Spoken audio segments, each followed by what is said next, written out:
तो दोस्तों, आज मैं आप लोगों के लिए एक बहुत ही जबरदस्त मूवी को लेकर आया हूं जो साल 2022 में रिलीज हुई है, जिसका नाम है ओडेला रेलवे स्टेशन। और हाल ही में इस मूवी का पार्ट 2 भी रिलीज हुआ है।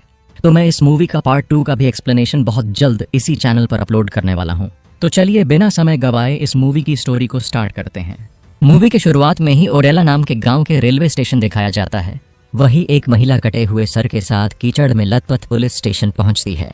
वह पुलिस स्टेशन में लक्ष्मण नाम के सीआई के सामने टेबल पर सर रखती है। लक्ष्मण उसे पूछता है इसका शरीर कहाँ है। इस पर वह औरत पुलिस वालों को एक कुएं के पास ले जाती है, जहां बिना सर के शरीर को रस्सी से बांधकर कुआं में लटकाई होती है। पुलिस वाले शरीर को खींचकर बाहर निकालते हैं। वही अनुदीप नाम का एक आईपीएस ऑफिसर होता है जो अपने ट्रेनिंग के लिए इस गांव में आया होता है। इसके बाद हमें फ्लैशबैक दिखाया जाता है जो 3 महीने पहले का होता है। इसमें हमें नए कैरेक्टर को दिखाया जाता है, जिसमें एक औरत होती है जिसका नाम होता है राधा और उसके पति का नाम तिरुपति होता है। तिरुपति का एक भाई होता है जिसका नाम है चंदू। इनकी एक कजन होती है जिसकी शादी चंदू से होने वाली है। दरअसल ये लोग जात के धोबी होते हैं। राधा के घर के बगल में ही हाल ही में वेंकटेश और माधवी की शादी हुई है और आज रात इन दोनों का फर्स्ट नाइट है। उसी रात विवेक नाम के लड़के को दिखाया जाता है जो अपने दोस्तों के साथ बैठकर ड्रिंक कर रहा है। दरअसल विवेक माधवी से प्यार करता था, परंतु माधवी ने किसी दूसरे से शादी कर ली। विवेक पीते हुए कहता है मैं मर जाऊंगा। इस पर उसके दोस्त कहते हैं तुम क्यों मरोगे, मारना है तो उसे मारो, तुमने क्या गलती की है। इसके बाद हमें सुबह का सीन दिखाया जाता है जहां सारे गांव वाले को पता चलता है कि माधवी की लाश किसी जगह पाया गया है। आईपीएस अनुदीप और कुछ पुलिस वाले घटना स्थल पर पहुंचते हैं और तहकीकात करने पर उन्हें पता चलता है कि किसी ने माधवी के साथ दुष्कर्म करके बेरहमी से उसका हत्या कर दिया है। कल ही उसका शादी हुआ और कल ही उसका फर्स्ट नाइट था और कल रात को ही किसी ने उसके साथ दुष्कर्म करके मार दिया। माधवी के मौत की खबर सुनने के बाद माधवी के पति वेंकटेश को बहुत बड़ा शौक लगता है। जब अनुदीप तहकीकात करता है तो वहां पैर का निशान मिलता है। अनुदीप के पूछताछ के दौरान विवेक के बारे में पता चलता है। तब सीआई लक्ष्मण विवेक को पुलिस स्टेशन लाता है और उसे पूछने लगता है माधवी को क्यों मारा। विवेक भी कहने लगता है सर मैं उसे क्यों मारूंगा, मैं उसे प्यार करता हूँ। सीआई लक्ष्मण ठहरा उल्टे खोपड़ी के आदमी विवेक को उल्टा लेटा के इतना टॉर्चर करता है कि वह मजबूरन कबूल कर लेता है कि माधवी को उसने ही मारा है। लेकिन जब अनुदीप पुलिस स्टेशन आता है तो विवेक कहने लगता है सर मैंने माधवी को नहीं मारा, आप तो एजुकेटेड हो, आप बताइए, मैं माधवी से प्यार करता हूँ तो मैं कैसे उसे मार सकता है। अनुदीप विवेक को जाने को कहता है। इस पर सीआई लक्ष्मण कहता है सर आप ऐसा नहीं कर सकते हो, मुझे पक्का यकीन है कि उस लड़की का कत्ल इसने ही किया है। ऐसे केसेस में ऐसा ही होता है, आपके पास बस एजुकेशन है, मेरे पास तजुर्बा है। तब अनुदीप पुलिस वाले को समझाने लगता है कि घटना स्थल पर पैर का निशान पाया गया जिसका साइज है देन और लड़की के बॉडी से जो सीमन पाया गया है उसको टेस्ट करने पर रेपिस्ट का उम्र 30 के आसपास पाया गया है। वहीं पर विवेक के पैर का साइज है 8 और यह 20 के ऊपर का है। तो सर इस वजह से विवेक दोषी नहीं है। तो विवेक वहां से चला जाता है। उसी समय फिर से पुलिस स्टेशन में फोन आता है और वह बताता है कि गांव में एक और लड़की की हत्या हुआ है। पुलिस वाले तुरंत घटना स्थल पर पहुंचते हैं। शॉकिंग बात यह है कि इस लड़की का भी कल ही शादी हुई थी। अनुदीप समझ जाता है कि इस हत्या के पीछे जो भी है वह साइको है। रात होने के बाद अनुदीप दोबारा क्राइम स्पॉट पर जाता है। वहां देखने पर मरे हुए लड़की का फोन मिलता है। फोन को पुलिस स्टेशन लेके आता है और चेक करने पर फोन में एक वीडियो मिलता है। इत्तेफाक से उस फोन का कैमरा ऑन हो गया था जिसमें किलर का आवाज रिकॉर्ड हुआ होता है। उसका वीडियो नहीं आया था। किलर उस लड़की को जंगल में लाकर पूछने लगता है कि तुम्हारा फर्स्ट नाइट कैसे हुई, मुझे सब कुछ बताओ। तुम्हारा हस्बैंड ने तुम्हारे साथ क्या क्या किया, तुमने अपने हस्बैंड के साथ क्या क्या किया। ऐसे कहने के बाद किलर उसे इधर उधर छूने लगता है। किलर लड़की को कहता है तुम मुझे सब कुछ बताओगी तो तुम्हें छोड़ दूंगा। इस पर लड़की उसे सब कुछ बताती है। इसके बाद भी किलर उसके साथ दुष्कर्म करके मार देता है। सुबह होने के बाद जब चंदू का कजन नहाने जाती है तो चंदू उसे बाथरूम में नहाते हुए देखता है और उसका वीडियो बनाने लगता है। हालांकि उसका शादी उसी से होने वाली है। चंदू का बेस्ट फ्रेंड होता है शंभू जो एक वेडिंग फोटोग्राफर होता है। फिर पुलिस वाले गांव में आकर उस मोबाइल में जो आवाज़ रिकॉर्ड हुई थी उसे सुनाकर गांव वालों से पूछने लगते हैं कि आप इस आवाज़ को पहचान रहे हैं। लगभग सारे लोग उस आवाज़ को नहीं पहचान पाते हैं और जब पुलिस वाले राधा के परिवार के पास आते हैं तो चंदू आवाज़ को सुनकर पहचान लेता है कि यह आवाज़ शंभू का है। उसी वक्त पुलिस वाले शंभू को पुलिस स्टेशन बुलाते हैं और उसके आवाज़ से वॉइस मैचिंग करते हैं। तभी शंभू का लॉयर आकर पुलिस वालों को बताने लगता है कि जिस दिन उन दोनों लड़कियों का हत्या हुआ था उस दिन मेरा क्लाइंट शंभू गांव में ही नहीं था, दूसरे गांव गया हुआ था शादी अटेंड करने। उसके बाद एक दिन अनुदीप लक्ष्मण से कहता है, क्यों ना हम पूरे गांव का डीएनए टेस्ट कराए, इसे किलर कौन है आसानी से पता चल जाएगा। इस पर लक्ष्मण कहता है, अरे सर क्या बात कह रहे हो, आपको पता है ना इस गांव में कितने लोग हैं, सभी का रिपोर्ट आने में काफ़ी समय लग जाएगा। हाल ही में एक केस से जुड़े एक बंदे का डीएनए टेस्ट कराया था, उसका रिपोर्ट आने में 1 महीने लग गया। आप ऐसे उल्टा काम मत करिए सर। अनुदीप बोर्ड पर लिखते हैं। सभी को समझाने लगता है कि इस गांव में लगभग 6322 लोग हैं। इसमें से महिलाओं को हम छोड़ देंगे, बचे लोगों में से हमें उस इंसान को ढूंढना है जिसके पैर का साइज 10 है। उस बंदे का हाइट लगभग 5.8 होंगी और उसमें से ऐसे एज ग्रुप वाले बंदे को ढूंढना है जिनकी उम्र 25 से 30 साल हो। इस आधार पर बंटवारा कर दे तो ज्यादा से ज्यादा 25 से 30 बंदे होंगे। अगर इनका डीएनए रिपोर्ट को हम हैदराबाद भेज दे तो 10 दिन के अंदर रिपोर्ट आ जाएगी। सो पुलिस वाले ऐसे ही सभी गांव वालों को एक एक कर बुलाकर उनका डीएनए टेस्ट लेने लगते हैं। उसके बाद एक दिन उस गांव के सरपंच पुलिस स्टेशन आता है, क्योंकि कुछ दिनों में उसकी बेटी की शादी है तो न्योता देने आता है। अनुदीप सरपंच को समझाने लगता है कि सर आप जानते हो ना गांव का माहौल कैसा है, सभी लड़कियां मरती जा रही हैं, ऐसे में आप अपनी बेटी की शादी रोक दीजिए। लेकिन वह सरपंच गुस्सा होकर अनुदीप से कहने लगता है, अरे सर आप अभी आए हो, मैं यहीं पर पला बड़ा और यहीं पर रहता हूँ। इसके बाद जिस दिन सरपंच की बेटी की शादी हो रही होती है, अनुदीप चांस न लेते हुए सिक्योरिटी को बढ़ा देता है। बिना किसी दिक्कत के शादी हो जाती है, फर्स्ट नाइट भी हो जाता है। फिर सुबह में अनुदीप कांस्टेबल को फोन करके वहां के सिचुएशन के बारे में पूछता है तो कांस्टेबल बताता है कि सर दूल्हा दुल्हन सेफ है। और उसी समय सरपंच की बेटी प्रिया अपने फ्रेंड को रेलवे स्टेशन छोड़ने आती है। अनुदीप दोनों कांस्टेबल को उन दोनों का पीछा करने को कहता है। सरपंच की बेटी अपने फ्रेंड को बाय बाय कहती है। स्टेशन पर और थोड़ी दूरी पर दोनों कांस्टेबल चाय पी रहे होते हैं, उन दोनों पर नजर रखते हुए। थोड़ी देर में वहां से एक ट्रेन गुजरती है। ट्रेन गुजर जाने के बाद वह देखते हैं कि वहां प्रिया नहीं है, वहां केवल प्रिया की फ्रेंड बेहोश पड़ी है। यह देखने के बाद तुरंत अनुदीप को फोन करके दोनों कांस्टेबल बता देते हैं। इस तरह वह किलर प्रिया को खेत में लेकर आता है। प्रिया उसे पहचान लेती है और उसे पूछने लगती है, क्या वह किलर तुम हो? तो वह बंदा उसे सच्चाई बता देता है, हाँ मैं ही हूँ। अब तुम मुझे बताओ तुम्हारा सुहाग रात कैसा हुआ, तुम्हारे पति ने क्या किया, कैसे किया, सब बताओगी तो तुम्हें जाने दूंगा। प्रिया इस पर उसे सब कुछ बताने लगती है। उसी समय अनुदीप बाकी पुलिस वालों के साथ उस खेत में पहुंचकर प्रिया को ढूंढने लगते हैं। पुलिस की आवाज सुनने के बाद वह बंदा कांस्टेबल पर हमला करके वहां से भागने लगता है। वह बंदा अपने फेस को कवर किया होता है ताकि उसे कोई पहचान न सके। पुलिस के पहुंचने से पहले वह बंदा प्रिया के साथ भी दुष्कर्म करके उसे मार चुका होता है।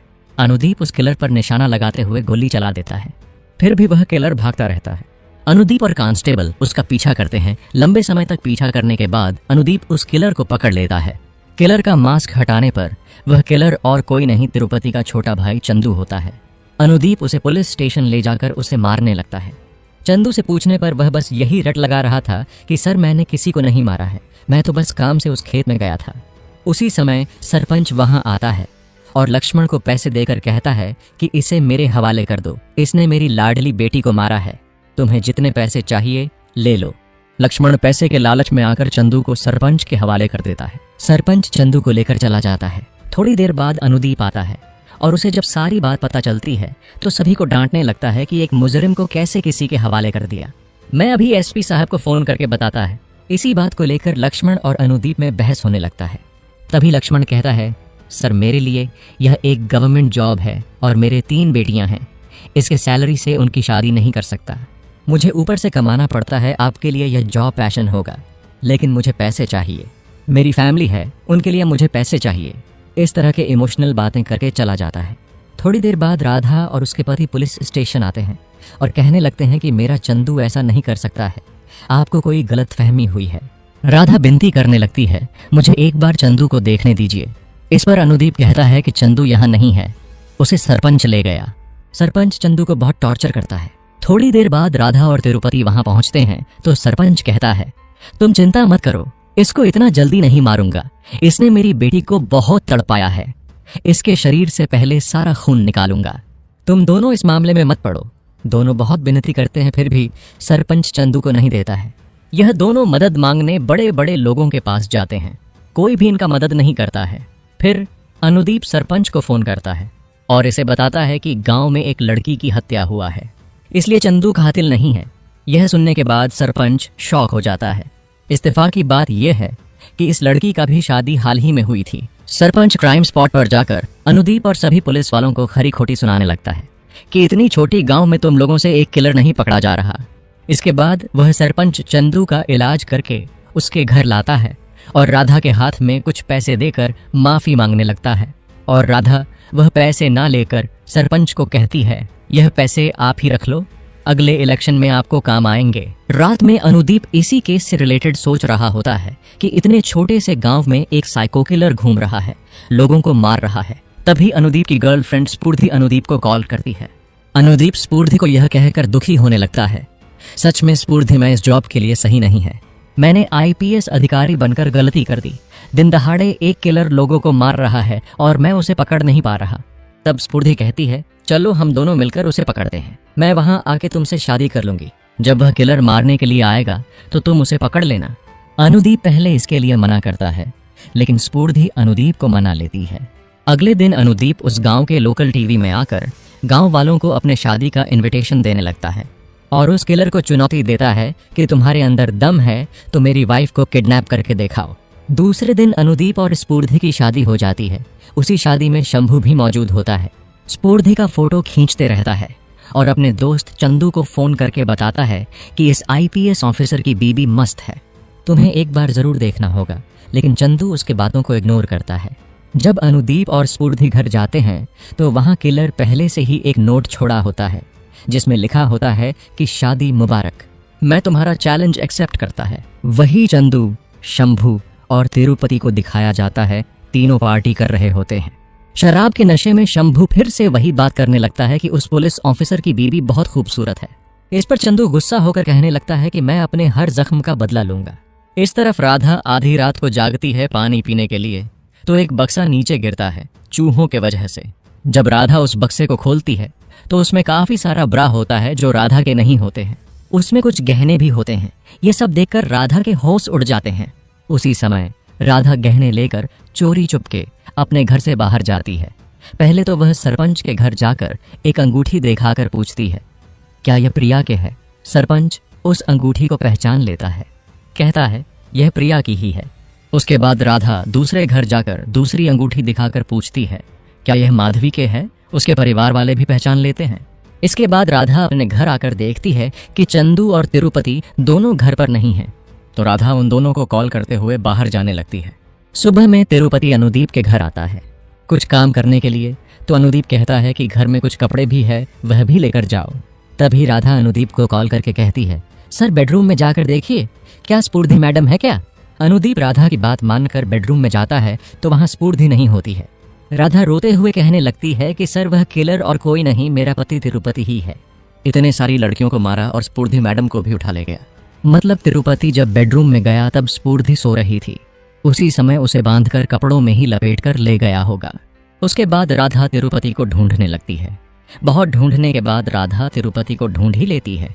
तिरुपति स्फूर्ति के साथ सूखे कुएं में होता है और उसके साथ जबरदस्ती कर रहा होता है। तभी राधा चिल्लाने लगती है, तुम यह क्या कर रहे हो? उस लड़की को छोड़ दो। राधा की आवाज सुनने के बाद तिरुपति कुआं से बाहर आता है। राधा उसे पूछने लगती है, तुम्हें क्या हो गया है? तुम क्यों इस तरह से बर्ताव कर रहे हो? तिरुपति कहने लगता है राधा से कि तुम ही हो मेरे बदलाव के कारण, और अपने बारे में बताने लगता है। दरअसल इन दोनों का शादी कुछ समय पहले हुई थी। फर्स्ट नाइट के दिन राधा ने तिरुपति से कहा इसको यह शादी मंजूर नहीं। राधा के पिता के मरने के कारण मजबूरी में शादी हुई। राधा तिरुपति से कहती है, तुम्हें मेरा शरीर ही चाहिए ना, ले लो। तिरुपति राधा के साथ संबंध बनाने की कोशिश करता है। राधा तिरुपति से कहती है, क्या तुमने ब्रश नहीं किया? नहाए नहीं? कितनी बदबू आ रही है तुम्हारे शरीर से। और इसी तरह राधा को तिरुपति के साथ संबंध बनाना बिल्कुल पसंद नहीं आता। वह अपना मुंह फेर के बस लेटी रहती है। राधा की ऐसी बातें सुन के तिरुपति कांपने लगता है।